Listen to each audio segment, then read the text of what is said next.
Time for an American Family News Update. I'm Bronson Woodruff. 7 San Antonio police officers were shot while responding to a suicide-in-progress call Wednesday night.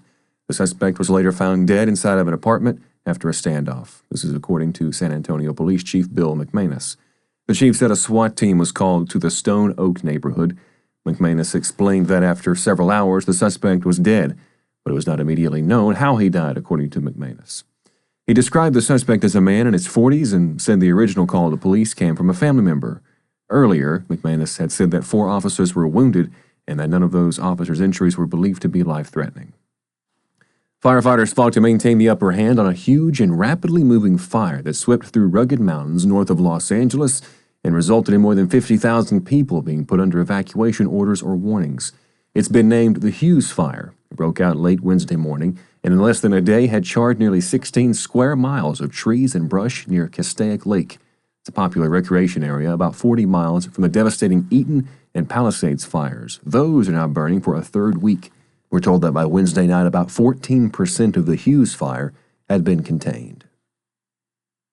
A federal judge in Seattle is set to hear the first arguments today in a multi-state lawsuit.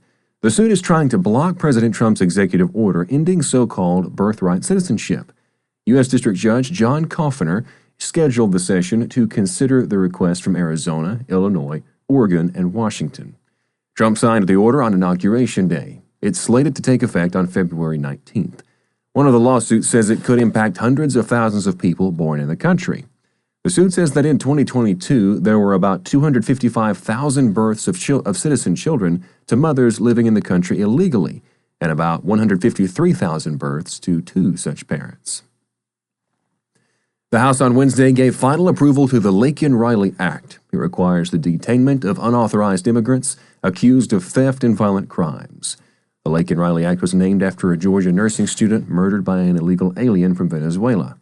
Under the legislation, federal authorities would be required to detain any illegal arrested or charged with crimes like shoplifting. The scope of the proposal was widened in the Senate to also include those accused of assaulting a police officer or crimes that injure or kill someone. That's all for this AFN News Update. Much more news from a Christian perspective can be found on our website, afn.net. Thank you for watching. I'm Bronson Woodruff.